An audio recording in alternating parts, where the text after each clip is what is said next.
Good morning. It is a beautiful day on the campus here at ULM. I have several questions for many of your employers as while you're here on a Thursday morning in the middle of the work week, but we're very appreciative of you spending your Thursday morning here with us on the Bayou. I want to say this. I told our basketball players who thankfully are not here because they have class, so I don't say too many of them, which is good. Yesterday at the team meeting, I said, man, everyone's here. This is so exciting. 10 a.m. press conference. We'd love to see you guys there. And they're nodding. I said, raise your hand if you have class. They all raised their hand and said, then you will not be at the press conference. Okay, that's not how I'm going to start our new coach's tenure, getting us in trouble day one with Ms. Carmen and academics. I told the team this 2 weeks ago. We made a change in leadership, that there's a narrative around maybe Monroe or campus that it's not a basketball town. And I don't think that's the case. I think Coach Fletcher's girls this year can prove that. It's an everything town. But it's a town who appreciates winning, first off, and effort and engagement and commitment. And so I think as we start to look forward to our next phase of ULM basketball, who can bring that everything town back? Because it's not a football town, a softball town, a baseball town. Our programs work cohesively together here with the university. It is an everything town. And we have to get people who buy into that vision. I believe we got that with Coach Cross here at ULM. I want to thank first, we had a ton of interest in this job, which is encouraging. It shows you that people can win here. People want it. They view this job as an opportunity. We turned over every rock, whether it was current guys on NBA coaching staffs. We had JUCO head coaches. We had Power 4 assistants. We had mid-major assistants. We had high school coaches, middle school coaches, AAU coaches, you name it. Okay, they were reaching out about this job. So I need some help to filter through all of them. So I want to thank our committee who helped me. We must talk to 15, 20 coaches on the phone, and we kind of narrowed it down to 6 or 7 on a Zoom process. And I want to thank 7 folks specifically. My chief of staff, Charles Moore, who is the world's worst devil's advocate. We did every Zoom call. He said, that's our guy, man. I love that guy. Okay, that's the first one. Charles, get to do number 7. Number 2, man, that's our guy. That guy's the best. But you need that positive support. Now, on the flip side, Carmen, our senior women's administrator, she's the opposite, okay? She would tear him apart right after the Zoom call. That's not our guy. We can't have that guy. So they balanced each other out very well and both provided great insight. Scott McDonald, our president's chief of staff here at the university, our former AD, provides such invaluable knowledge of the landscape of ULM of Monroe. Obviously, having been an athletic director, his opinion is incredibly valuable to me. Paul Hutchinson, who's on our executive leadership team of our athletic foundation board, a banker here in town, and I wanted a fan, candidly, and obviously Paul's very qualified more than being a fan, but I wanted a fan's perspective on guys we're bringing in. They're the ones buying tickets. Paul said every game on that court, so I said, when you're sitting courtside, Paul, who do you want to see across the floor? Charles Harold, who's a former player, an attorney here in town, I want a former player perspective. It's legacy matters to us. The success here matters to us. I'm not just saying because Coach Richard's staring me down in the back, okay, legacy matters here. And so I want a former player to provide good insight as to, who would you want to play for? Who do you want the future of our program in their hands? Kevin Burr and Brian Kite, who are 2 kind of experts in the national leadership space. Kevin runs Team Sports Consulting Group, and Brian Kite is one of our nation's kind of keynote leadership development speakers. Provided great insight as to kind of an outside Monroe's perspective. I live here. I'm incredibly biased. So I wanted someone who's not from here to kind of zoom me out a little bit and talk through some leadership traits.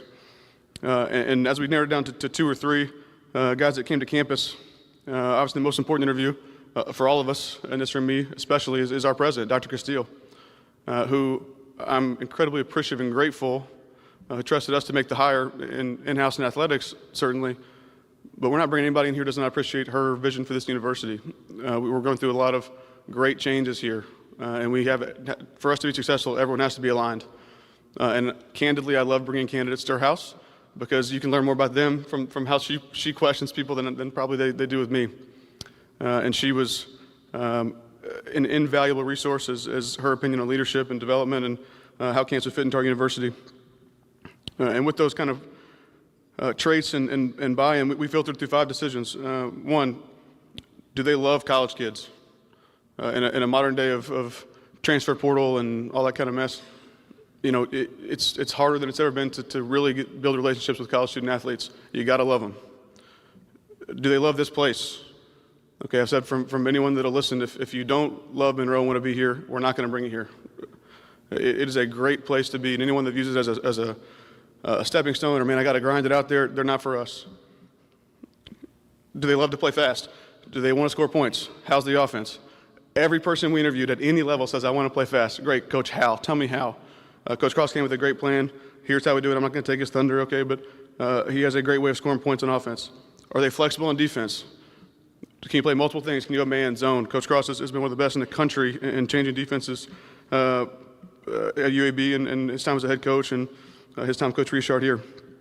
And lastly, they're an elite recruiter. You got to be able to build rosters. You can't shy away from the portal. You can't shy away from hard conversations now. Are you able to recruit kids at a high level to any place that you've been? And he's done that at every stop along the way. So I will end with this. If he can recruit student athletes half as good as he can recruit me as an AD, then we're going to sign a lot of good players, okay? Because the amount of times I had to call Coach Cross and say, Coach, I got your last 15 texts. I appreciate them all. Okay, the PowerPoint was good. The video you made was very good. I love the graphic with me and you in it. I very much appreciate all the things you're sending me. I'm trying to do an interview process here. But ultimately, he's an elite recruiter, man. That's our head coach. I could not be more thrilled for the future of ULM basketball. I think we are in great hands. I think he's very frustrated that we're having a press conference this morning on the basketball court because I know all he wants to do is get these chairs out of the way, okay, and get kids working out on the floor this afternoon. So I'm gonna shut up and let him get going. But please welcome our next head basketball coach here at Louisiana Monroe, Coach Ryan Cross.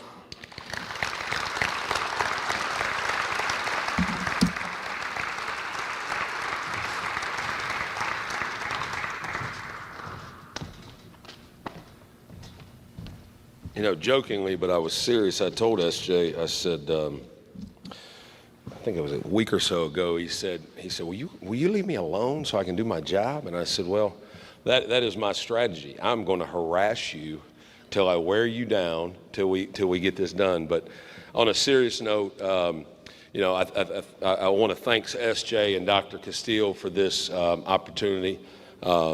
I also want to mention Scott McDonald and Carmen Wright. They had a lot to do with me being here today. And then I want to mention my family. They couldn't be here today. I've got a young daughter that's in school. My wife's working. My oldest daughters, they're getting off the payroll. They're working, so they couldn't get here. But you know, we raised our family for 17 years here in North Louisiana. So this place, and that's one thing I mentioned to Dr. Castile in the process. This place has, you know, real special meaning to me. I've got sweat equity in this program. So I'm honored to be the 9th head coach here. I've got a lot of respect for the tradition of this program. You know, just honored to, when I walk in a gym, I do this every time we're on the road, I look up at the banners and I think, you know, those banners really tell me a story. They tell me, is that school serious about winning? And, you know, I came here in 2012 with Coach Richard, but my association with this university really goes back further than that. Back in the late 90s when I was coaching junior college in Florida, Coach Vining and his young assistant, John Gillette, who's with us today, they recruited some of my players. And I jokingly, Coach Vining called me 2 nights ago and I saw his number and I said, I want nothing to do with Wayne Bransom. If you're offering me Wayne Bransom, I don't want him. And he laughed. But, you know, they were recruiting my players when I was a junior college coach, and I had so much respect for the program they built. And if you look at the banners up there, you know, Coach Vining had an unbelievable run here. It started in 1982. He had a little, I don't know how athletic, point guard. He had hair at the time. He's from Baton Rouge, Louisiana, and he had a tall, skinny guy that could make shots. He's not quite as skinny anymore, but he's coaching down the road. But in 1982, they went to the NCAA tournament, first time in program history. And if you look up at those banners, they had an unbelievable run. I mean, Coach Vining is the all-time winningest coach in Southland Conference history. That's really unbelievable. You know, I tell people that sometimes. That's unbelievable. I mean, you got a man who is the all-time winningest coach in a Division I conference. So there is tremendous tradition here. You know, fast forward to my time here with Coach Richard. We had a stretch of 4 out of 5 years we're in postseason play. And that leads me to, you know, my vision for what we're trying to do. It's real simple. I want to get this program back to where we're playing meaningful basketball in March. And what does that mean? That means, you know, I was thinking about this morning, and Coach Richard and I were actually talking in February, and you know, we were going through the grind of our season, you know, just trying to. And February is really, really, really a hard month. You know, everybody talks about March Madness. No, February is really a hard month in college basketball.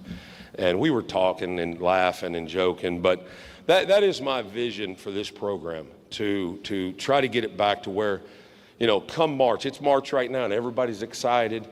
You know, we're playing meaningful basketball in March. You know, and what does that mean? That's not just the NCAA tournament. That means when we're in late February and we're playing conference games in here, you know, we're still battling for seeding in the conference tournament. So we're still relative, okay? We got to get that back. So that is, in a nutshell, that is my vision. That's what I want to provide this university. You know, I want to talk a little bit about my journey. I just finished my 31st year in coaching, and you know, there's some coaches along the way. You know, there's been so many coaches that have helped me and impacted me, but there's really three guys that have really impacted me in a huge way. You know, I was fortunate at a young age to play for a good high school coach, played for a good college coach, but in 1995. I was just graduating from college. I thought I knew everything. I didn't know anything. And Steve Forbes, who's now the head coach at Wake Forest University, gave me my first opportunity in college coaching. And he really, he means the world to me. He's one of my best friends. But he really gave me real ownership in our program at a young age. And then 2 years later, at the ripe age of 25, he left to take a Division I job, and they promoted me to head coach. So, you know, the experience of that and the ownership that he gave me and putting me in a position at a young age to be a head coach, I'm so grateful for that. He and I talk every day to this point. He's been very, he means the world to me, and very, you know, if it's not for him, I'm not here. And then I want to mention Andy Kennedy, who I've worked the last 6 years for. Andy and I go back, you know, 25 plus years. You know, I'm biased. I think Andy Kennedy is one of the best coaches in college basketball. You know, I left here 6 years ago, and, you know, going to Birmingham, going to UAB with Andy, you know, as I reflect back on it, it was, you know, it was the right thing for me. I needed to go, you know, experience something different, you know, just I needed to, you know, continue to, and just, you know, experience something different. And I've learned so much working for him, his approach. I tell people all the time, if I had to choose one word to describe him, it's relentless. He is relentless, man. I mean, he is relentless every day in his pursuit of us being the best version of ourselves. And Scotty can attest to that. He was, early in his career, he was a GA for a young Andy Kennedy, and I can't imagine that. I've worked for 6 years for an old Andy Kennedy. I can't imagine what a young Andy Kennedy was like. But you know, I thank AK so much for bringing me to Birmingham. We've had a great run. We won 145 games in the last 6 years. You know, been to a couple NCAA tournaments. You know, made deep runs in the NIT. You know, we really got that program back on solid ground, and they'll keep that thing going. So much respect, so much appreciation for Andy Kennedy and what he's done for me in my career. And then finally, no doubt, I wouldn't be standing here today if it wasn't for Keith Richard. He gave me my first job in Division I basketball. I was young. I was 30 years old. I thought when he hired me at Louisiana Tech, I thought, all right, I'll go do this for 2 years, and then, you know, I'll probably go down to LSU for maybe 2, and then, you know, certainly within 5 years, I'll be the head coach at Duke by then, you know. And I was young. I thought I knew everything. But I learned so much working for him, just how to prepare a team, how to operate, how to run a Division I program. And then he gave me the opportunity to come back here in 2012, and as a little older, more mature, probably, hopefully wiser adult. And we really worked hand in hand. When I came here, this program was really, really on hard times. And I just remember what it took to get it back. And I've got no doubt in my mind we can do it again. We will do it again. Back to my vision, I think that the key is what I really want for this community, what I want for this university, is I want to get some excitement back in this building. I can remember I guess it would have been 2015, we played Loyola Chicago in the finals of the CBI tournament. And I remember walking out here with Coach Richard, and I was like, man, we turned it. This place was packed. There was excitement. There was excitement on campus. And, that's the goal. That's the vision. You fans, you deserve that. Coach Vining, Coach Richard, guys that have poured their hearts and their soul into this program, you deserve that. You deserve to see that. So that is my vision. And I'm going to work tirelessly to make that happen.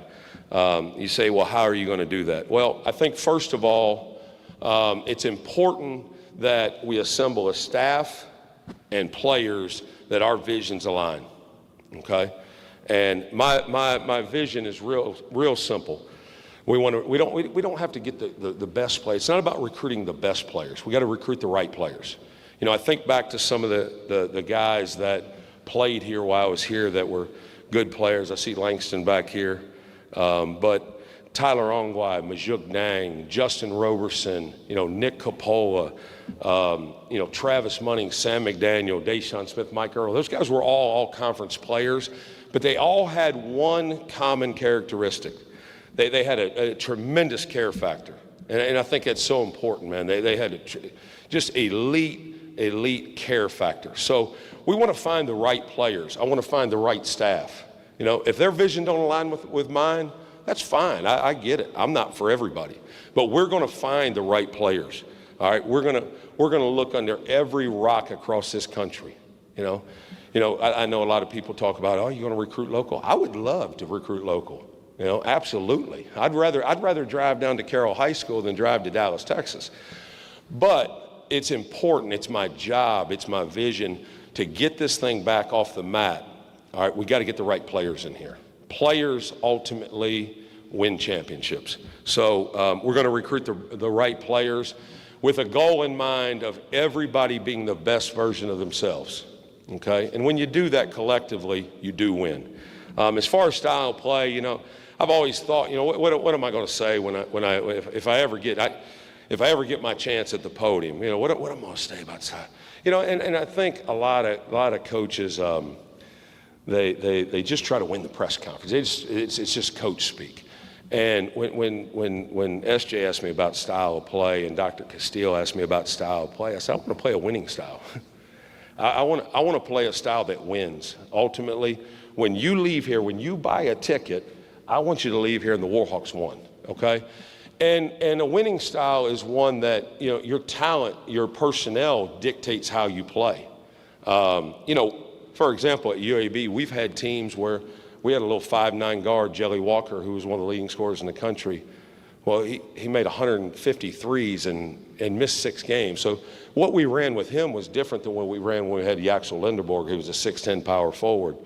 So our style of play will be dictated on our personnel.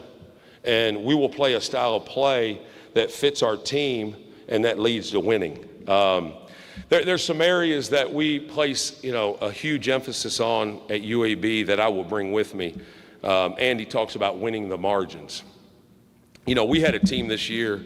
It's unbelievable. We won 20 games, which was unacceptable. But we won 20 games, and we had the second lowest three-point field goal percentage in the nation. We were 356 out of, or whatever it is now, 350. We were the second worst shooting team in the country. But we went 9-0 in conference play on the road. First time in American Conference history, a team went 9-0 on the road. Really an unbelievable feat for a team that could not make a shot. And so when I talk about winning the margins, there's some areas that we're going to emphasize. First of all, we're not going to turn the ball over. This is simple math. If we have more possessions than you, it's a good chance we're going to beat you. We're not going to turn the ball over, all right? We're going to dominate the glass. This year, we were the second worst three-point shooting in the team in the country, but we led the nation in turnover percentage. So we don't turn the ball over. We average less than 9 turnovers a game. We're gonna not turn the ball over. We're gonna win the glass. You're gonna see some guys on that offensive glass, I promise you. If they don't get on that offensive glass, they're not gonna play. We're gonna win fast break points. Well, you say, wow, you're gonna play fast. No, when you miss or if you turn the ball over, we're gonna go till you stop us. We're gonna play extremely fast off of missed shots and turnovers. We're gonna win the points in the paint. We're gonna constantly put pressure on that paint, and we're gonna attack the basket, and then we're gonna win the free throw line. When you do all those things collectively, you win. You know, this year, I told you we were one of the worst shooting teams in the country, but there's 2 stats that are winning stats that allowed us to get to 20 wins. We led the nation in turnover percentage, and we made more free throws than our opponents attempted. So that speaks to a style of play, to a mentality, to a standard that we are going to implement here, and we're going to do it. We got to get the right players to do it. Defensively, I'm going to throw the kitchen sink at you. We're going to change defenses throughout the game. Coach Richard watches us play a lot at UAB because he doesn't have a lot to do. He must be bored if he's on Sunday afternoons watching us play when he takes a break from his bass fishing habit. But you know, we talked a lot about it, and it's amazing to me. We change defenses at UAB so much. I mean, I have become a firm believer in that philosophy. And the reason we do it is real simple. We're not going to let you run your offense. We're never going to let you establish your rhythm offensively. Basketball is the ultimate game of rhythm, all right? We got to establish ours and disrupt theirs, all right? And we're going to do that. So we're going to change defenses. You call a timeout and you got the ball, go ahead and draw up a play. We're going to be in something different. So defensively, we're going to be very disruptive. We're going to disrupt their rhythm. So, you know, in closing, I want to tell you this. You know, I hear guys all the time, they get jobs. Hey, man, we need your support, man. Buy season tickets. Here's what I ask you to do, because, you know, I'm not asking you to give us anything. I just want you to pay attention, all right, and give us an opportunity to earn your support, okay? That's what I want this program to be about. I grew up in Northeast Ohio in a very working class family. My father worked in a steel mill for 40 years. I watched him get up and go to work at 5:30 every morning his entire life. I believe in life, you earn what you get. I've earned my way to this podium, and our team is going to earn your support. So that's all I ask you to do. You know, give us a chance, pay attention. You know, just follow us on social media, because my goal is real simple. Like I told you, we want to play meaningful basketball in March, and I want to create some excitement back in this building. When you buy a ticket to come to the game, you're going to buy a ticket to watch the Warhawks win. That is the goal, real simple. So again, I thank everybody for being here. You know, it means a lot. It's been humbling, the amount of people in the community that have reached out to me in the last couple of days. You know, I appreciate all that. I'm honored to be back here as your head coach. For me, this is 31 years of perseverance to be here today. So I'm honored to be here, honored to be your coach. And I promise you, when my tenure ends here, you're going to at least have seen a guy that put everything he had into this program. Blood, sweat, tears, real sweat equity. And the product on the floor is going to resemble that. So thank you for being here. I appreciate you, and I look forward to seeing you in November.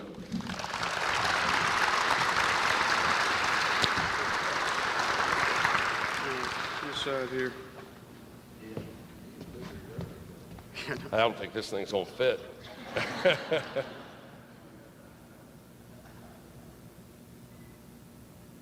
Someone had to get it going in there. Here we go.